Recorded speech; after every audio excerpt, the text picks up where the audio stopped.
سلامونه ګرانو لیدونکو، هیله ده چې تاسو ټوله به روغ او جوړ یاست. نن درته د طب پوهنځي درسونو په جریان د پتالوژي مضمون درس وړاندې کوم. په دې درس کې به موږ تاسو لومړی پتالوژي تعریف زده کړو، مخکې به نور درسونه پسې زده کړو. اول موږ تاسو پتالوژي پېژنو. پتالوژي خپله که موږ تاسو وګورو دا د دوو کلمو څخه اخیستل شوې ده چې پاتو معنا مریضي او لوجي معنا پوهه. یعنې په لنډ ډول سره موږ تاسو ویلی سو چې پتالوژي هغه علم دی چې د ناروغیو څخه بحث کوي. پاتو معنا مریضي یا ناروغي او لوجي معنا پوهه. نو موږ تاسې د پتالوژي تعریف په لنډ ډول سره داسې کولی سو چې دا هغه علم دی چې د ناروغیو څخه بحث کوي. ورپسې موږ تاسې دلته په تعریف کې مادي ول چې د پتالوژي د علم کار د ناروغۍ سره دی. نو دې لپاره باید موږ تاسې لومړی ناروغي وپېژنو چې ناروغي خپله څه شي ده، څنګه رامنځته کېږي. ناروغي په انګلیسي کې ورته ډیزیز ویل کېږي. اول موږ تاسې ناروغي پېژنو. ښه، دا خبره خو موږ تاسو ټولو زده ده چې ژوندي موجودات ټوله د حجراتو څخه جوړ شوي دي. موږ تاسو ټوله بدن د حجراتو څخه جوړ شوی دي. خو کله چې په حجره کې یو څه تغییر راسي نو انسان کې به مریضي رامنځته سي. یعنې په تفصیل سره که موږ تاسو وایو داسې وایو چې د انسانانو د ژوندي موجوداتو ټوله بدن د سیلز یا د حجراتو څخه جوړ شوی دی. خو کله چې دغه حجراتو په جوړښت کې تغییر راسي یا هم په وظیفه کې تغییر راسي نو موږ تاسې وایو چې په هغه کس کې به اعراض او علایم راښکاره سي چې دغه اعراض او علایمو ته ناروغي یا موږ تاسې ورته ډیزیز وایو. دلته مې ورته لیکلی ده ډیزیز.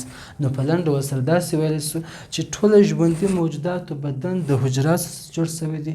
خو که چیرې د حجراتو په ساختمان یعنې په جوړښت او یا هم په وظیفه کې تغییر راسي نو په هغه کس کې به په یو مریض کې په یو انسان کې به داسې ویلی سو چې په یو انسان کې به اعراض او علایم راښکاره سي چې دغه اعراض او علایم ته ناروغي ویل کېږي. اول مو پتالوژي تعریف زده کړئ چې موږ د ناروغیو څخه بحث کوي. بیا مو ناروغي زده کړله چې د حجراتو کې چې که چیرې ساختماني تغییر راسي یا وظیفوي تغییر راسي دې ته بس مریضي ویل کېږي. نو اوس موږ تاسې دې لپاره چې پتالوژي مضمون ښه وپېژنو دوه اصطلاحات باید موږ تاسې زده یي چې هغه یو ته ایتیولوژي ویل کېږي او بل ته پتوجینیسیس. دلته به زه تاسو ته ولیکم ایتیولوژي او پتوجینیسیس. ښه، موږ تاسې اول ایتیولوژي پېژنو. ایتیولوژي څه شي ته ویل کېږي؟ ایتیولوژي خپله د اسبابو علم دی. یعنې دا موږ ته هغه اسباب راښیي چې په بدن کې مریضي رامنځته کوي. او پتوجینیسیس بیا هغه میکانیزم یې موږ ته راښیي چې په څه ډول سره په بدن کې مریضي رامنځته کېږي. پروسه یې موږ ته راښیي. یعنې په لنډ ډول سره کوی ایتیولوژي موږ ته دا راښیي چې ولې یو نفر مریض سو، ولې مریض سو، دغه ولې موږ ته ایتیولوژي راښیي. او څنګه مریض سو، دغه څنګه چې معنا موږ تاسې ویل چې هغه پروسه د میکانیزم دی، د میکانیزم د پروسې د لارې به انسان مریضېږي. نو دغه چې وایي څنګه مریض سو دې ته بیا پتوجینیسیس ویل کېږي. زه تاسو ته دا دواړه په یو مثال کې واضح کوم. مثال یو نفر د ټکر یې وکړ، ټروما معنا ټکر. د ټکر له امله د ده و بدن ته د مثال لاس یې ټکر یې وکړ، لاس یې خوږ سو، دلته د ده دا دغه ساحې حجرات مړه سوله، دلته ټیټانوس بکټریا داخلیږي. هغه خپله چې ده فاکولټیټو انیروب ده، معنا په اکسیجن په نه موجودیت کې هم ژوند کولی سي. هغه بیا داسې بدن چې داخل سول دغه مړو حجراتو کې رشد کوي. هلته بیا ټوکسین تولیدېږي، ټوکسین یې بیا راځي نیورو ماسکولر جنکشن باندې تاثیر کوي او د هغه په نتیجه کې اکسایټیټرو نیورو ټرانسمیټرونه هغه غالبه کېږي، انهیبیټرو نیورو ټرانسمیټرونه هغه بلاکېږي او په نتیجه کې عضلات په دوامداره ډول سره تکلس کوي چې دغه پروسه موږ تاسې وایو د دې په نتیجه کې ټیټانوس مریضي رامنځته سوله. ښه، دوه شیان موږ تاسې دلته دغه ټوله کیسې څخه زده کوو. موږ تاسې وایو دا نفر په ټیټانوس مریضي اخته سو. دا اوږده پروسه چې ما تشریح کړه چې داخل سول بکټریا هغه بیا ځي نیوروماسکولر جنکشن باندې تاثیر کوي. دغه ټوله کیسه دلته په بدن کې کومه مریضي رامنځته کړه؟ ټیټانوس مریضي رامنځته کړله. د څه شي له امله دا ټیټانوس مریض سو، انسان کې دا ټیټانوس مریضي رامنځته سول، ولې رامنځته سول، علت یې څه شو، سبب یې څه شو؟ سبب یې دا و چې د ټکر وکړي. که چیرې د ټکر نه وی کړی آیا دی به په دا مریضي اخته سوی یا نو د دغه مریضي د ټیټانوس د مریضي کاز یا سبب څوک سو؟ ټروما سوله. نو موږ تاسې وایي ایتیولوژي موږ تاسې ته د یو مرضي سبب راښيي. د ټیټانوس مرضي سبب څه شي دی؟ ټروما یا ټکر سو. او پاتوجینیسیس بیا دې ته ویل کېږي چې دغه پروسه دا اوږده بابوله ده چې مو سره ته ویل چې اول بکټریا داخلیږي، هغه بیا ټوکسین تولیدوي او نیورومسکولر جنکشن باندې تاثیر کوي. دا ټوله اوږده پرپړه چې ده دا بیا موږ تاسې دې ته بیا پاتوجینیسیس ویل کېږي. په لنډ ډول سره داسې وایي چې ایتیولوژي خپله د مرضیو اسباب راښيي او پاتوجینیسیس بیا موږ ته هغه مرحله، هغه میکانیزم، هغه پروسه یې راښيي. یعنې ایتیولوژي ولې یو نفر مریض سو؟ ټکر یې وکړي. ولې یو نفر مریض سو؟ څنګه مریض سو؟ هغه څنګه کیسه چې ده هغه بیا د پاتوجینیسیس کار دی. خدای دې وکړي چې تر دې ځایه پورې مو سر په خلاص شوی. اوس دا زده کوو چې ولې موږ تاسې مریضان کېږو. د مریضیو سببونه چې موږ تاسې وایو دلته به زه تاسو ته ولیکمه. ایتیولوژي او بل چې موږ تاسې کې مرضي رامنځته کوي پاتوجینیسیس. ښه، اول موږ تاسې دلته ما مخکې مثال هم درکړی. کیدای شي موږ تاسې یو انسان د ټکر له امله مرضي، مثال ټکر یې وکړي، ټیټانوس بکټریا داخلیږي بدن ته، په بدن کې ټیټانوس مرضي رامنځته کوي. نو یو علت، یو سبب د مرضي هغه ټیټانوس ټروما شوله. د ټروما له امله مثال موږ تاسې وایو چې په هغه کس کې د ټیټانوس مرضي رامنځته شول. بل سبب د مرضي کیدای شي نیوټریشنل امبیلانس وي. نیوټریشنل امبیلانس څه معنی؟ نیوټریشنل امبیلانس دا معنی چې د غذا نامناسبوالی. مثال نفر غذا نامناسبه ده، د مناسبه غذا نه خوري، نو حتی دی په کمخوني اخته کېږي. دی ولې په کمخوني اخته سو؟ ځکه چې د مناسبه غذا نه ترلاسه کړې. د مناسبې غذا د نشتون له امله دی په کمخوني باندې اخته سو. کمخوني یو مرضي ده که یا ولې دی کمخونه سو؟ ولې په دې مرضي اخته سو؟ ځکه چې د غذا نامناسبه وه. بل د مرضي سبب کېدای شي جنیټیک ابنارمالیټي، جنیټیکي مشکلات یې، جنیټیک ابنارمالیټي. ښه، جنیټیکي مشکل په دې ډول سره زه تاسې مثال درکوم. بعضې وخت که تاسې په بازار کې لیدلي هغه ډېر کسان چې سر یو رقم وي، اکثره چټ ځای تاسې دغه مریضان وویني، ډاون سنډروم مریضان چې هر ځای د دوی رنګونه سر یو رقم دي. دوی مریضان دي. د دوی ولې مریضان دي؟ دوی چې دي د دوی مشکل جنیټیکي دی. د دوی 21م کروموزوم 3 دانې دی، 21م ټرانزیمي چې ورته ویل کېږي. د دغه کسانو اکثره په دوی کې کانجنیټل هارت ډیزیز زیات وي. دوی اکثره زړه یې سوری کېږي، زړه یې سوری وي. نو د دوی په دغه کانجنیټل هارت ډیزیز یا د زړه په سوري په مرضي ولې اخته وي؟ ځکه چې دوی جنیټیکي مشکل لري. جنیټیکي مشکل یې څه دی چې دوی د 21م کروموزوم 3 دانې دی. نو موږ تاسې کې داسې دا کسان ولې مریضان دي؟ ځکه چې دوی جنیټیکي مشکل لري. نو جنیټیکي مشکلات هم د ناروغۍ یو سبب راتلی شي. بل بیا موږ تاسې وایو چې ایمونولوژیک ریاکشن. ایمونولوژیک ریاکشن په دې معنی زموږ تاسې دفاعي سیسټم خپله موږ تاسې کیدای شي مریضان کړي. زه دې ته 2 مثال درکوم. یو مثال ایچ آی وي کس دی، یو نفر په ایچ آی وي مرضي اخته دی. وي کسانو کې دفاعي سیسټم یې کمزوری دی، د دوی دفاعي سیسټم کمزور دی، نو ځکه د دوی بدن ته که بکټریا داخل سي ژر په مرضي اخته کېږي. مثال د بکټریا داخل سول بدن کې نمونیا مرضي رامنځته کړل، حتی د هغه څخه کیدای شي دی مړ سي. نو ولې دی په نیمونیا اخته سو؟ ځکه چې د دفاعي سیسټم کمزوری دی. په دې ځای کې مشکل ایچ آی وي نه ده، ایچ آی وي خو مازې دفاعي سیسټم کمزوری کړی دی. نور دغه نمونیا سینه‌بغل مرضي ولې رامنځته سول؟ ځکه چې د دفاعي سیسټم کمزوری دی. یا زه بل مثال تاسې درکوم. موږ تاسې بعضې وخت ټرانسلایټس رامنځته کېږي، موږ تاسې د هغه لپاره انټي بیوټیک خورو. انټي بیوټیک هغه میکروب د منځه وړي، هغه بکټریا د منځه وړي. خو دغه د بکټریا په مقابل کې چې انټي باډي جوړه سول، هغه بکټریا چې د منځه یوړله، دغه انټي باډي زموږ تاسې د خپل بدن پر حجراتو باندې، پر کنیکټډ ټیشو باندې حمله کوي، هغه تخریبوي. په بالاخره کیدای شي روماتیډ فیور رامنځته کړي، یا هم کیدای شي زموږ تاسې په کنیکټډ ټیشو په مفاصلو کې کنیکټډ ټیشو تخریب کړي، یا په زړه کې کنیکټډ ټیشو تخریب کړي. نو دغه مشکل، دغه روماتیډ فیور یا ارترایټس چې رامنځته دا ولې رامنځته شو؟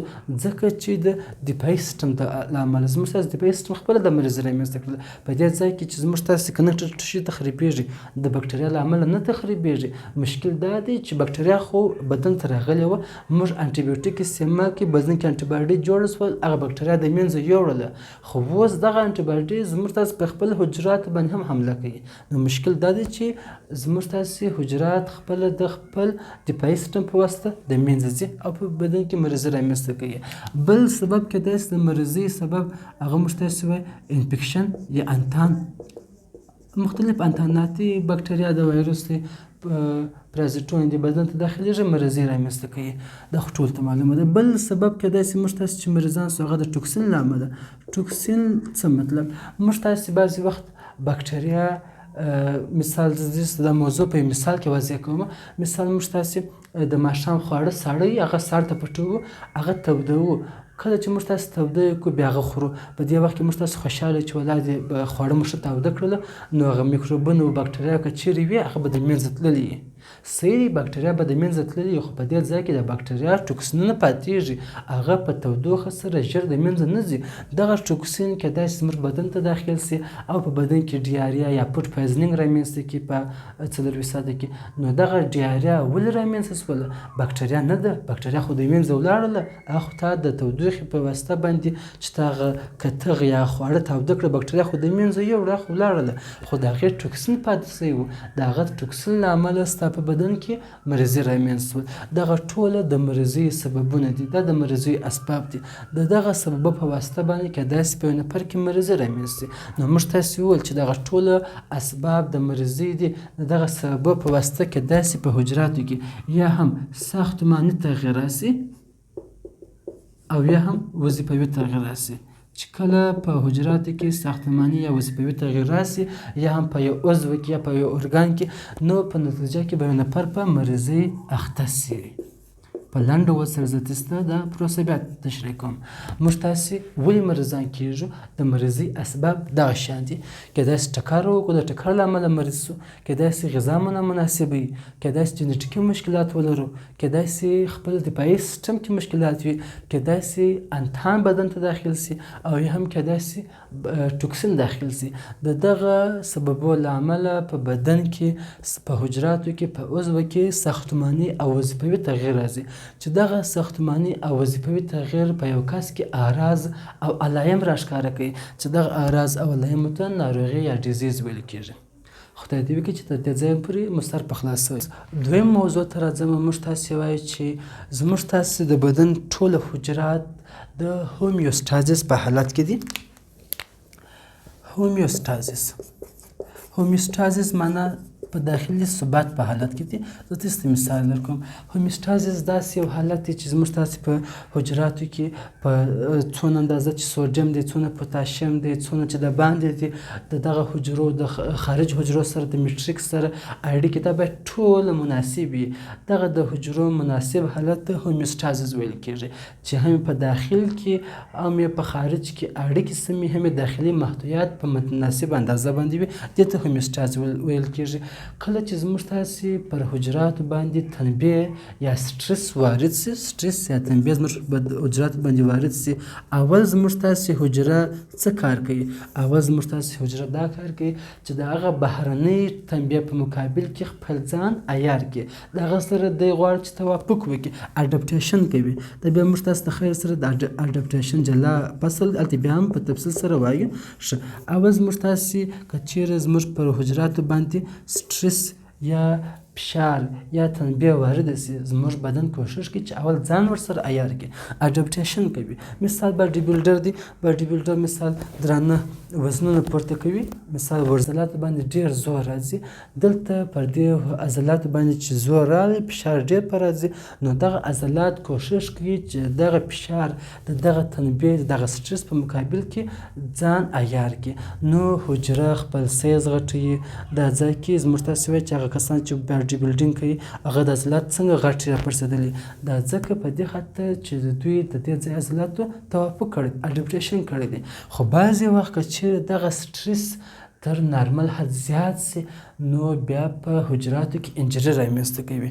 اول خو موږ تاسو وویل چې ټوله حجرات په لومړي حالت کې په هومیوستازیس په حالت کې دي، خو کله چې پر دغه باندې فشار زیات راسي هومیوستازیس دلته به زه داسې ولیکم ټوله حجرات په یو شیما کې ورته رسم کوم د هومیوستازیس په حالت کې دي. خو که چیرې پر دغه حجراتو باندې سټرس یا تنبیه راسي اول خو موږ تاسو ویل هغه اډپټیشن کوي، که چیرې اډپټیشن یا توافق ونه کوي نو په حجره کې به انجري رامنځته سي، ریورسیبل انجري. دا به ورسره ذکر کوو چې سیل انجري به وي ریورسیبل سیل انجري. څه مطلب؟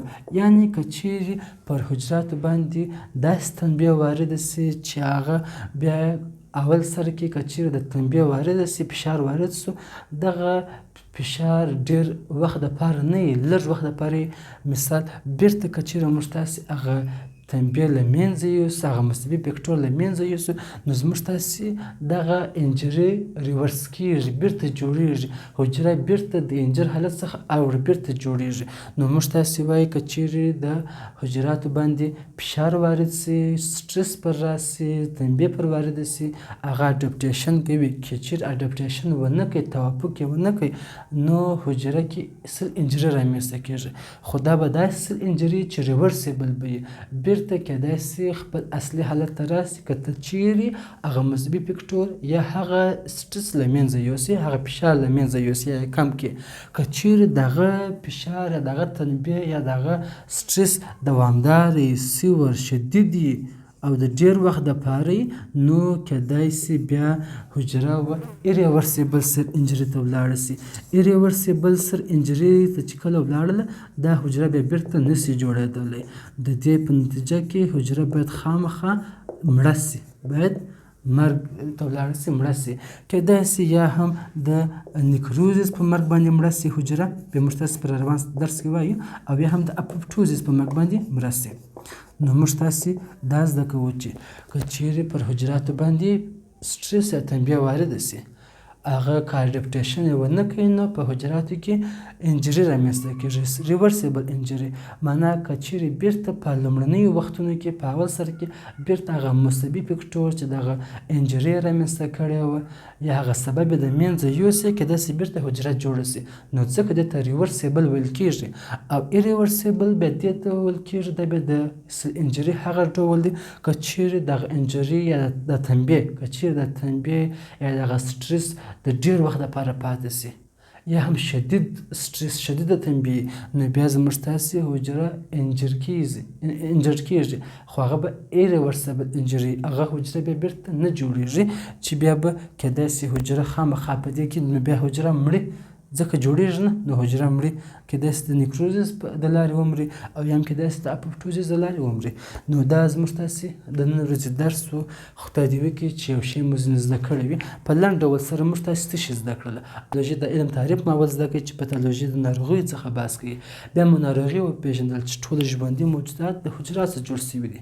که چیرې په حجرو کې یا په ساختمان کې یعنې په جوړښت کې تغیر راسي او یا هم په وظیفه کې تغیر راسي نو په یو کس کې به اعراض او علائم راښکاره سي چې دغه اعراض او علایمو ته مرضي یا ډیزیز ویل کېږي. بیا موږ تاسې دوه مهم اصطلاحات وپېژندل چې یو ایتیولوژي او بل پتوجینیسیس و. ایتیولوژي معنا ولې یو نفر مریض کېږي، پتوجینیسیس معنا څنګه مریض سو، هغه پروسه یې راښیي. په ایتیولوژي کې موږ تاسې بیا وروسته دا زده کړله چې د مرضۍ سببونه تېږدي. کېدای سي د ټکر له امله مرضي رامنځته سي، کېدای سي غذا نامناسبوالي له امله رامنځته سي مرضي، کېدای سي جنیټیکي مشکلات له امله مرضي رامنځته سي، کېدای سي دفاعي سیستم له امله مرضي رامنځته سي، کېدای سي د انتان له امله مرضي رامنځته سي او یا هم کېدای سي د ټوکسین له امله د بکټریا د ټوکسین له امله مرضي رامنځته سي. بیا مو دا زده کړه چې زموږ تاسې ټول حجرات په هومیوستازیس حالت کې دي. که چیرې پر دغه حجراتو باندې سټرس یا تنبیه وارده سي اول زموږ تاسې حجرات کوشش کوي چې ځان ورسره عیار کړي، اډپټیشن کوي. که چیرې اډپټیشن په وس نه و پوره اډپټیشن یې نه کوي ترسره نو بیا زموږ تاسې حجرات انجرډ کېږي، خو دا به ریورسیبل سل انجري وي، یعنې حجره به داسې زخمي سوې داسې به انجري سوې وي چې بیرته جوړېدلی سي په دې شرط که ته چیرې هغه مثبي فکټور له منځه یوسي. که چیرې دا تنبیه د ډېر ډېر وخت دپاره یې یا شدیده تنبیه نو بیا زموږ تاسې حجره ایریورسیبل انجري ته ځي چې دا بیا نور بیرته جوړېدلی نسي، بیرته دا حجره خپل اول حالت ته نسي راتللی.